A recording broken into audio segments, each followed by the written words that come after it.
Human Coin Wallet. So here is Human app. You can just look for it like that.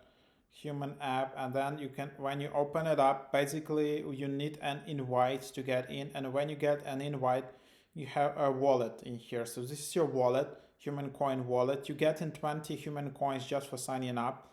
Then you get in grants 5 coins each week, and then you can get 45 human coins for each invite you get, and then you can also get 80 human coins just for verifying. So this is your human wallet. There is human coin in here which you can send, buy and sell. You can receive it.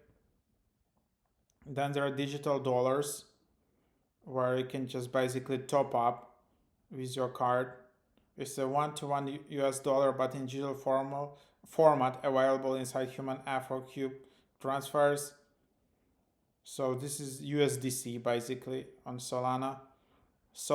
And then human card. Ideally, you are able to withdraw human coin to human card and then just easily cash out from there. Also, there is like a Solana where, yeah, basically you can just transfer it. Swap options also not that easy yet. You need basically to sell it. You need to invite 5 people or 3 people, I don't know, and then you will be able to use this human wallet at full capacity. But at the moment, that's just what you have. That's the idea of a Human Coin Wallet.